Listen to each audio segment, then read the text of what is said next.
नमस्कार, न्यूज की पाठशाला के वीकेंड वाली एक्स्ट्रा क्लास में आपका स्वागत। मैं हूं सुशांत सिन्हा। बॉस, हरियाणा महाराष्ट्र की बड़ी जीत ने राहुल गांधी को किनारे लगा दिया था।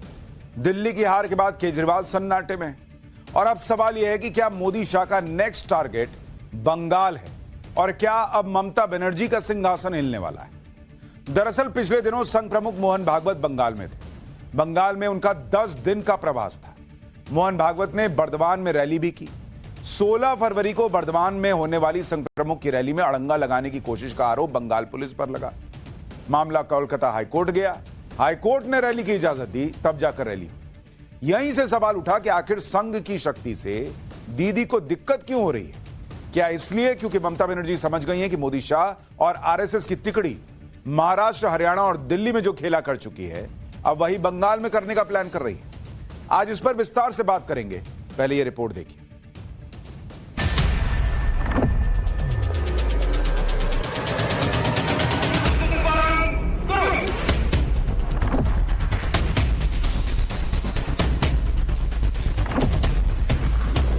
समान मान्यता भारतवर्ष के अंदर है,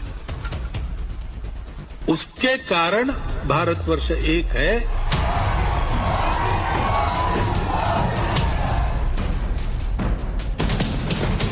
एक दिन पश्चिम बंगाल भी बांग्लादेश से जुड़ा हो जाएगा, क्योंकि जय बांग्ला बोल के पूरा विरोधी विभक्त कुछ रहा है।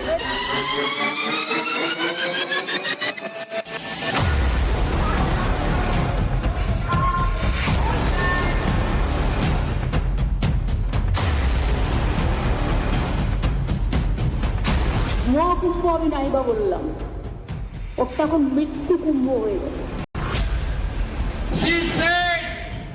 ये महाकुंभ नहीं है, ये मृत्यु कुंभ है। ये हिंदू के ऊपर आघात, महाकुंभ के ऊपर। श्री नरेंद्र मोदी, श्री नरेंद्र मोदी, मोदी मोदी। हरियाणा में जय, महाराष्ट्र की विजय और दिल्ली की महाविजय के बाद संघ का अगला फोकस क्या बंगाल है?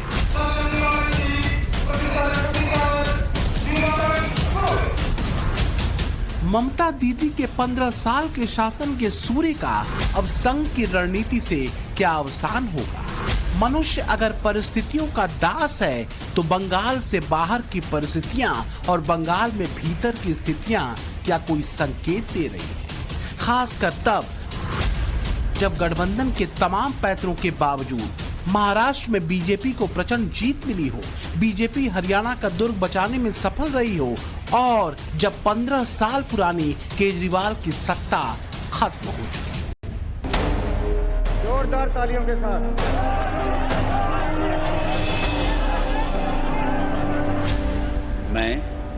मैं रेखा गुप्ता ईश्वर की शपथ लेती हूँ कि बंगाल में दीदी के सत्ता के जाने का गूढ़ सूत्र दिल्ली की इसी बदली हुई तस्वीर में छिपा है।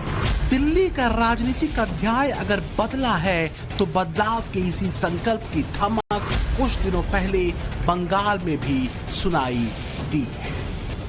दिल्ली की तरह बंगाल में भी संघ ने अपने सूत्र को आगे बढ़ा दिया है, और ये सूत्र है हिंदू एकजुटता का। वो हिंदू समाज और भारतवर्ष एक रूप है, क्योंकि वह हिंदू समाज सारे देश की विविधताओं को एक सूत्र में चलाने वाली भारतीय संस्कृति के आचरण का प्रयास करता है। समान मान्यता भारतवर्ष के अंदर है,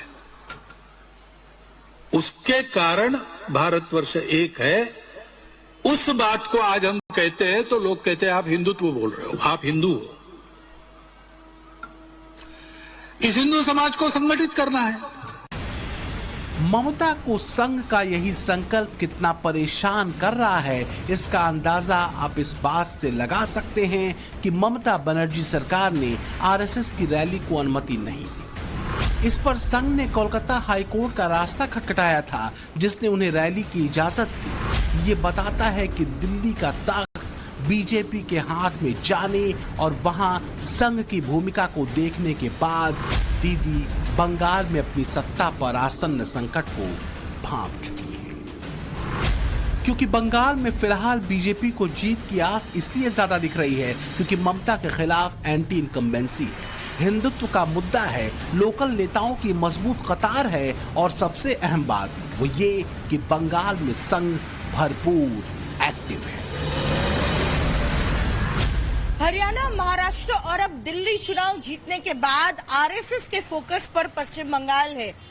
आने वाले साल में जब पश्चिम बंगाल में विधानसभा चुनाव होंगे उससे पहले आरएसएस प्रमुख मोहन भागवत का एक अहम दौरा हुआ है पश्चिम बंगाल में और ये दौरा था पूरे के पूरे 10 दिनों का और इस दौरे के दौरान उन्होंने ये समझा दिया है कि किस तरह से नौजवानों पर, युवाओं को जो है फोकस रहेगा, उनको शामिल करना है।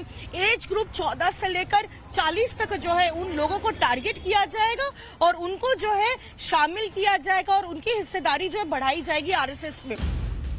संघ प्रमुख मोहन भागवत का 10 दिन बंगाल प्रवास था। इस दौरान उनके हिंदू एकजुटता के सूत्र ने राजनीतिक तौर पर एक बड़ी हलचल मचा दी है। बीजेपी नेता अमित मालवीय ने तो बाकायदा सोशल मीडिया पर एक आंकड़ा दिखाते हुए बीजेपी के पक्ष में बन रहे गणित को भी समझा दिया। 2011 में जब ममता पहली बार सीएम बनी तो टीएमसी को कुल सीटें मिली थी 154 और वोट शेयर 40% पहुंच गया था। अगर इसकी 2011 के पहले के चुनावों से तुलना करें तो 2006 में टीएमसी के पास सिर्फ 30 सीटें थी। ठीक वैसे ही अगर बीजेपी के ग्राफ को देखें तो 2016 में उसके पास सिर्फ 3 सीटें थीं, जो 2021 में बढ़कर 77 हो गईं। वोट शेयर भी 38% हो गया। बीजेपी को बंगाल में उम्मीद आंकड़े के इसी ग्राफ, संघ और संगठन की मजबूती से है। वैसे भी माना यह जा रहा है कि बीते 15 सालों में ममता की राजनीति उतनी धारदार नहीं रही है जितनी हुआ करती थी। टीएमसी के भीतर की गुटबाजी भी ममता के लिए एक बड़ी चुनौती साबित हो सकती है। टीएमसी में भीतर की गुटबाजी को तो टीएमसी सांसद और ममता के भतीजे अभिषेक बनर्जी तक न्यू नॉर्मल बता चुके हैं। वो कह चुके हैं कि हमारी जैसी बड़ी पार्टियों में गुटबाजी बहुत सामान्य है। दिल्ली में रेखा गुप्ता के मुख्यमंत्री बनने की खबर और केजरीवाल की सत्ता का उतरा पोस्टर बंगाल में ममता बनर्जी की टेंशन बढ़ा रहा है। ममता बनर्जी जानती हैं कि दिल्ली में इंडी गठबंधन वाले उनके साथी केजरीवाल की सत्ता से बेदखली में एक बहुत बड़ी भूमिका राष्ट्रीय स्वयंसेवक संघ यानी आरएसएस ने निभाई। तो क्या यही वजह है कि ममता दीदी आरएसएस को बंगाल से दूर रखना चाहती हैं? बर्दवान की सभा में संघ प्रमुख ने जो कुछ कहा वो एक तरह से बंगाल की पॉलिटिक्स में सत्ता परिवर्तन का सूत्र बन सकता है, क्योंकि इसी सिद्ध सूत्र को महाराष्ट्र से लेकर हरियाणा और दिल्ली तक में आजमाया जा चुका है। यह एक संकेत भी है कि बंगाल में अब बदलाव को लेकर ग्रास रूट लेवल पर संघ काम शुरू कर चुका है। हिंदू एकजुटता का यह सूत्र 3 राज्यों में बंपर कामयाबी दिला चुका है। तो क्या अब बारी बंगाल की है, क्योंकि वहां एक बड़ा गंभीर मुद्दा है बांग्लादेशी घुसपैठियों का। इस बात को लेकर बीजेपी हमेशा आक्रामक रही है कि बंगाल में बांग्लादेशी घुसपैठियों की वजह से बड़े पैमाने पर डेमोग्राफी बदली है। कई जिले ऐसे हैं जहां मुसलमानों की जनसंख्या हिंदुओं से ज्यादा हो चुकी है। बीजेपी आरोप लगाती है कि सत्ता बनाए रखने के लिए घुसपैठियों को बसाया जाता रहा है। खास बात यह है कि ये वोट बैंक कभी लेफ्ट विंग का वोट बैंक हुआ करता था। बंगाल में हिंदू आबादी करीब 65% है, जबकि मुस्लिम आबादी 27% के आसपास है। मुस्लिम जनसंख्या के मामले में असम के बाद बंगाल दूसरे नंबर पर आता है। मोहन भागवत जिन्होंने कभी ऐसा नहीं हुआ कि 11 दिन बांग्ला में बिताया, तो काफी तो इससे हम लोग को ये सोचना चाहिए कि बंगाल की पॉलिटिक्स, ओवरऑल जो बंगाल की पॉलिटिक्स है उसके लिए आरएसएस का एक दूसरा सोच है। महाराष्ट्र, हरियाणा और उसके बाद दिल्ली, स्पेशली दिल्ली जो छीन लेना भाजपा के लिए बहुत बड़ा चैलेंज था, उसमें आरएसएस का एक बहुत सार्थक योगदान रहा भाजपा की कैंपेन में। बदलती डेमोग्राफी के आरोपों के बीच संघ की सक्रियता ममता के लिए एक बड़ी चुनौती तो हो सकती है। बंगाल में संघ के सक्रिय होने को महाराष्ट्र, हरियाणा और खासकर दिल्ली के नतीजों से जोड़कर देखना जरूरी है, क्योंकि संघ की भूमिका ने बीजेपी के लिए सत्ता की राह आसान की। बंगाल के कई जिलों में मुस्लिम आबादी अब हिंदू आबादी से ज्यादा हो चुकी है। बीजेपी इस डेमोग्राफिक चेंज के पीछे वजह बांग्लादेशी घुसपैठियों को बताती रही है। वो आरोप लगाती है कि पहले लेफ्ट और फिर ममता सरकार ने घुसपैठियों को बड़े पैमाने पर बंगाल में बसाने और उन्हें अपना वोटर बनाने का काम किया। एक दिन पश्चिम बंगाल भी बांग्लादेश से जुड़ा हो जाएगा, क्योंकि जय बांग्ला बोल के पूरा विरोधी पक्ष को कुछ रहा है। ये सुन लीजिए, वहां पे इतना तुष्टिकरण हो रहा है, इतना तुष्टिकरण हो रहा है, इतना तुष्टिकरण रहा है। जो खड़ा है ना, इन लोग का भी इसके बाद 10 साल का बोलने के बाद खड़ा नहीं होगा। वहां पे मुस्लिम राष्ट्र का शासन चालू हो गया। सबसे बड़ी दिक्कत की बात यही है सर। बंगाल में संघ का एक्टिव होना क्या तुष्टिकरण के इन्हीं आरोपों को लोगों तक पहुंचा सकता है? और क्या संघ के इसी डोर टू डोर संवाद प्लान ने ममता को असहज कर दिया है? ममता की टेंशन ये है कि अगर बंगाल की 65% हिंदू आबादी अपनी अस्मिता वाली लाइन पर जागी तो फिर से सत्ता में वापसी का सपना चकनाचूर हो सकता है। हिंदू का संगठित होना बंगाल की राजनीति को राइट डायरेक्शन में मोड़ सकता है। संघ प्रमुख मोहन भागवत ने संघ के इसी लक्ष्य को कार्यकर्ताओं को अगले 1 वर्ष के लिए तो सौंप ही दिया है। कई प्रकार की बाधाएं आई होंगी, उन बाधाओं को दूर करते हुए सब लोग उपस्थित हैं। यह आग्रह क्यों है? संघ क्या करना चाहता है?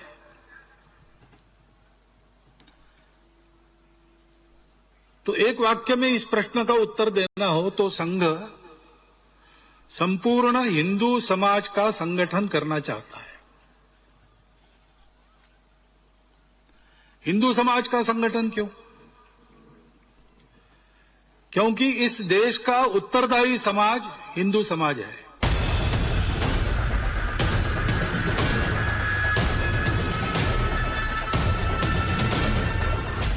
अपनी सत्ता के लगातार 3 टर्म में ममता ने अपने राज को 4 सूत्रों से अभेद्य बनाया। इसमें सबसे ऊपर रही है बंगाली अस्मिता, मां माटी मानुष का भावनात्मक नारा और भीतरी बाहरी का भेद। माना जाता है कि शुरू के 3 सूत्रों से ममता हिंदू वोट बैंक को अब तक बांटने में कामयाब रही हैं, जबकि एक तरफा मुस्लिम वोट बैंक तो उनकी सत्ता शक्ति का ओपन सीक्रेट रहा है। तुष्टिकरण के अलावा इस वोट बैंक को संतुष्ट करने के चक्कर में रही सही कसर ममता बनर्जी ने प्रयागराज के महाकुंभ को मृत्यु कुंभ जैसे अलंकारों को देकर पूरी कर दी। মহাকুম্ভ আমি নাইবা বললাম, ওটা এখন মৃত্যু কুম্ভ হয়ে গেছে। মৃত্যু কূপের মতো আমি মহাকুম্ভকে সম্মান করি, আমি শ্রদ্ধা জানাই। বড় লোক আর ভিআইপিদের জন্য লক্ষ টাকার ক্যাম্প, আর গরিব লোকেদের সাধারণ লোকেদের জন্য লাইনে দাঁড়ান 15 ঘন্টা 20 ঘন্টা দাঁড়িয়ে যদি একটা মাদুরেও বসে 2000 টাকা, 1 কাপ লাল চাও 500 থেকে 2000 টাকা। তারা যে জায়গাটা গিয়ে স্নান করবে সেটা আলাদা, ভিআইপিদের স্নানের জায়গাটা আলাদা, আর সেই জলটা আপনারা দূষিত করেছেন, বিষাক্ত করেছেন। ये महाकुंभ नहीं है, ये मृत्यु कुंभ है। ये हिंदू के ऊपर आघात, महाकुंभ के ऊपर आघात। अखाड़ा से संत समाज आवाज उठाइए और स्वामी विवेकानंद श्री चैतन्य देव की धरती बंगाल में हर क्षेत्र में ममता बनर्जी का पूसा पुतल दान करिए। आप सच्चा हिंदू है तो राजनीति से ऊपर उठ के ममता बनर्जी का इस अपशब्दों की बीजेपी कहती है कि हिंदुओं की आस्था से दिक्कत ममता दीदी को शुरू से ही रही है। इसलिए रही है क्योंकि दूसरी तरफ का वोट बैंक इसी दिक्कत दृष्टि से संतुष्ट होकर टीएमसी की झोली में गिरता है। महाकुंभ को मृत्यु कुंभ बताने पर प्रयागराज पहुंची पब्लिक ने ममता को जवाब दे दिया। बनर्जी तो बस उनका नाम ही ना लो तो ही अच्छा है। लालू यादव तो लालू यादव सभी को बताए। इसको आदत हो गई है विरोध करने की, वो तो विरोध करेंगे ही। को क्या कहेंगे जो विरोध कर रहे हैं, जो कह रहे हैं भाई ये मृत्यु कुंभ है, कह रहे हैं कुंभ बेकार है? मेरे पास शब्द नहीं है उनके लिए कुछ कहने के लिए। इतना क्राउड होने के बाद भी यहाँ पे लोगों को कोई परेशानी नहीं हो रही है, यही अपने आप में एक बहुत बड़ी बात है। राजनीति एक साइड करो, हिंदू सब जागो और सब नागरिक एक होके अपना संन्यास सनातन धर्म बनाओ। बहुत अच्छा लगा। कहाँ से आई हैं? बिहार से, पटना से। आप कह रही है अच्छा लगा, आप ही के राज्य के लालू जी कह रहे हैं बेकार है। नहीं, मोदी जी जिंदाबाद।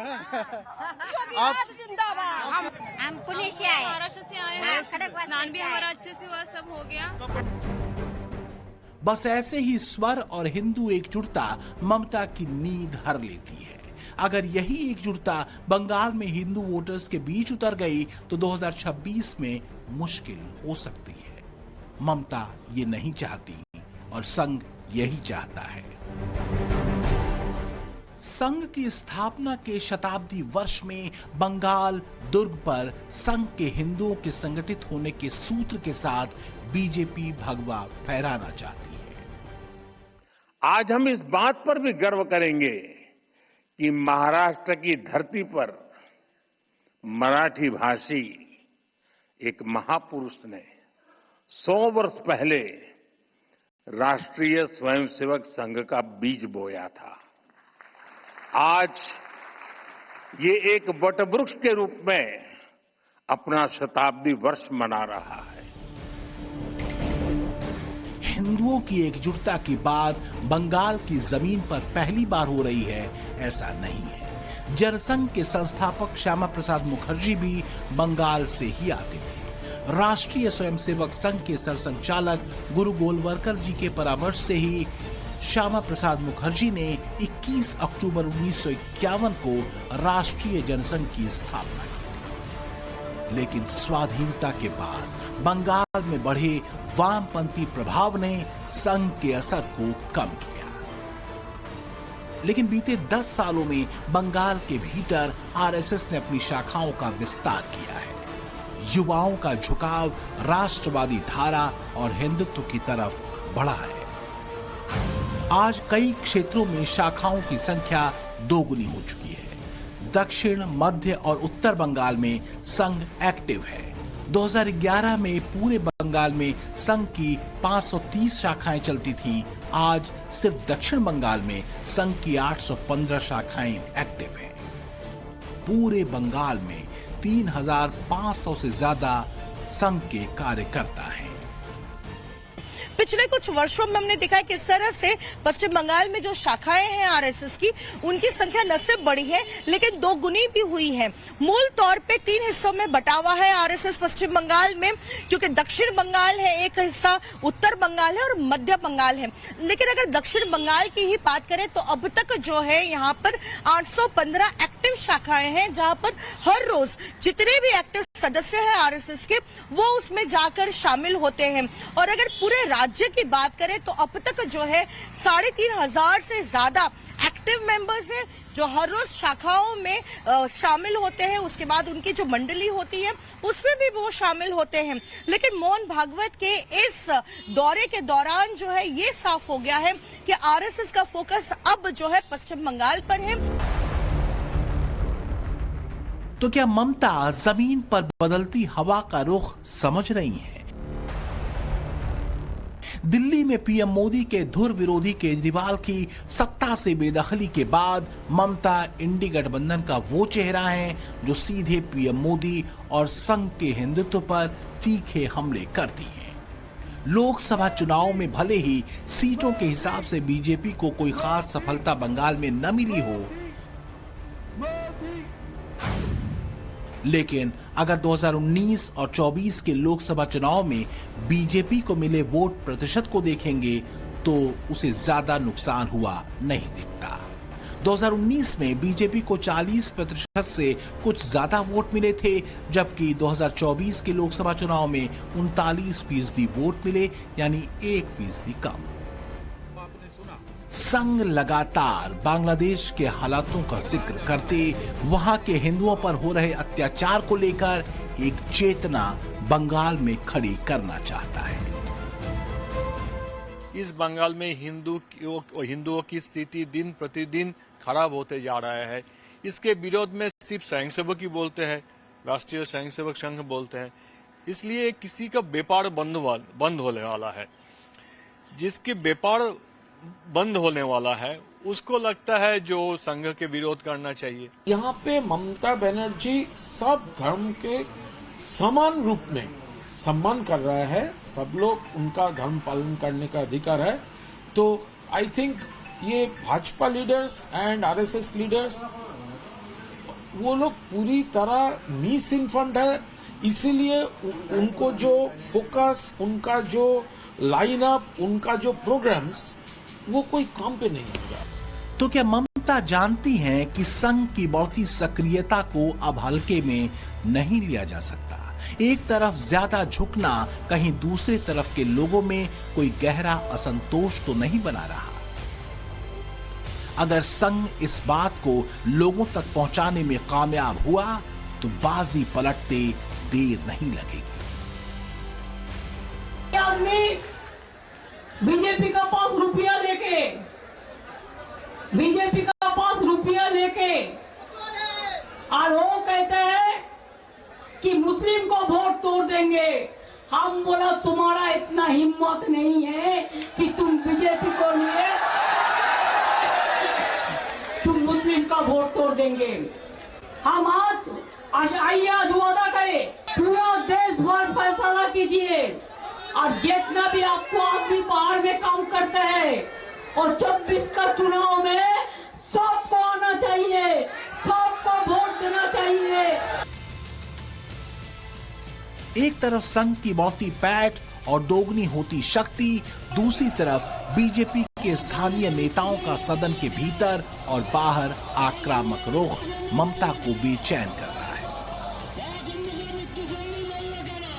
ममता की 3 टर्म की एंटी इनकम्बेंसी भले ही मुस्लिम वोटों को टीएमसी से दूर न करे, लेकिन इसके साथ हिंदू एकजुटता का संघ का मंत्र अगर काम किया तो हिंदू वोट टीएमसी की तरफ मोड़ना ममता के लिए मुश्किल हो सकता है। बस ऐसी ही स्थिति बीजेपी को 2026 को लेकर उम्मीदों से भरती है।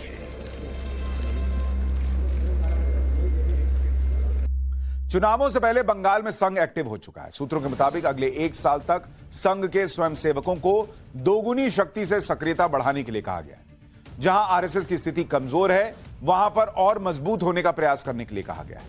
संघ का फोकस हिंदू एकजुटता पर है। टीएमसी के लिए संघ की चुनौती इसलिए बड़ी होती दिख रही है क्योंकि बंगाल में पहले के मुकाबले बीजेपी लगातार मजबूत हुई है। पिछले विधानसभा चुनावों में बीजेपी 3 सीट से छलांग मारकर सीधे 77 पर पहुंच गई थी, यानी लगभग 25 गुना से ज्यादा का जंप। बीजेपी मानती है कि बंगाल में उसकी परफॉर्मेंस पिछली बार के आसपास भी रही तो बहुमत का 147 सीटों का आंकड़ा छूना कोई बहुत बड़ी बात नहीं है। संघ की सक्रियता इस लक्ष्य में एक बड़ी भूमिका निभा सकती है। पॉलिटिकल एक्सपर्ट तो यहां तक कह रहे हैं कि इस बार 15 साल की एंटी इनकम्बेंसी बंगाल में ठीक वैसी होगी जैसे दिल्ली में केजरीवाल के लिए थी। तो ऐसे में अगर 2026 में बंगाल में सत्ता पलट जाए तो कोई बहुत आश्चर्य नहीं होना चाहिए। लेकिन कुछ और भी है जो दीदी के लिए 2026 को लेकर कोई अच्छी खबर तो फिलहाल नहीं सुना रहा, और ये है टीएमसी के भीतर बुआ और भतीजे के बीच बढ़ती खींचतान। कहा यह जा रहा है कि ये खींचतान अब पार्टी के भीतर एक बड़ी दरार के रूप में बदल चुकी है। आरजी का रेप एंड मर्डर केस के बाद से टीएमसी के भीतर ममता और अभिषेक गुट शीत युद्ध के दौर में हैं, जो बताते हैं कि टीएमसी के भीतर कुछ ठीक नहीं चल रहा। ममता गुट अभिषेक गुट के बीच खींचतान मची हुई है। जनवरी में शांतनु सेन को पार्टी से निकाला गया। आरजी कर मामले में शांतनु ने बंगाल पुलिस पर सवाल उठाए थे। शांतनु अभिषेक बनर्जी के बेहद करीबी थे। कुछ कलाकारों के प्रोग्राम भी सरकार ने कैंसिल किए। इन कलाकारों ने भी आरजी कर मामले में ममता सरकार की आलोचना की थी। कहा जाता है कि अभिषेक बनर्जी ममता के इस कदम से सहमत नहीं है। तो क्या ऐसे एक्शन रिफ्लेक्शन है कि ममता 2026 की जमीन पर टीएमसी को पस्त देख रही हैं? ममता पर बीजेपी के आरोप सिर्फ मुस्लिम तुष्टीकरण भर के नहीं है, बंगाल में महिलाओं की सुरक्षा की तस्वीर भी चिंताजनक है। एनसीआरबी अपराध दर की गणना प्रति 1 लाख जनसंख्या के आधार पर दर्ज करता है और इसके मुताबिक पश्चिम बंगाल में प्रति 1 लाख महिलाओं ने 71.8 अपराध के मामले दर्ज करवाए।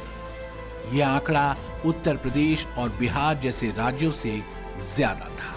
उत्तर प्रदेश में यह दर 58.6 है, जबकि बिहार में यह दर 33.5 थी।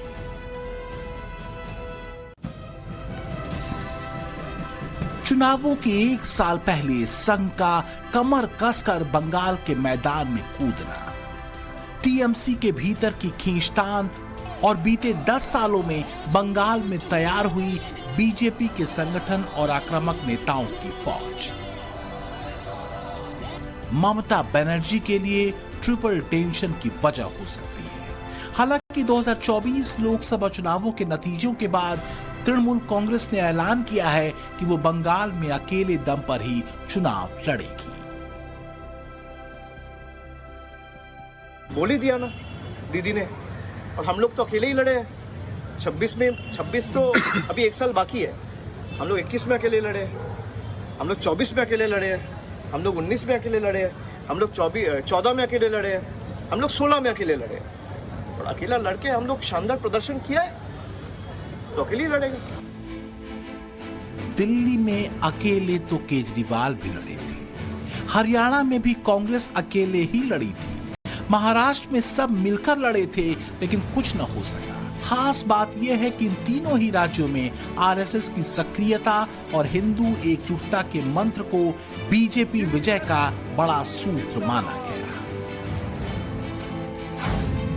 महाराष्ट्र चुनाव से पहले संघ ने 1.25 लाख ड्राइंग रूम मीटिंग की थी। हरियाणा में 60,000 से ज्यादा ड्राइंग रूम मीटिंग की गई। दिल्ली में तो संघ ने 2 लाख से ज्यादा ड्राइंग रूम मीटिंग की। और अब बंगाल में भी हजारों कार्यकर्ताओं को माइक्रो मैनेजमेंट करने के लिए ड्राइंग रूम मीटिंग करने के निर्देश दिए गए हैं। तो क्या बंगाल में संघ के शंखनाद के बाद 26 की तस्वीर बदलने वाली है? ये सवाल बड़ा है। कोलकाता से पूजा मेहता और दिल्ली से हिमांशु तिवारी के साथ bureau report, times now, Navbharat.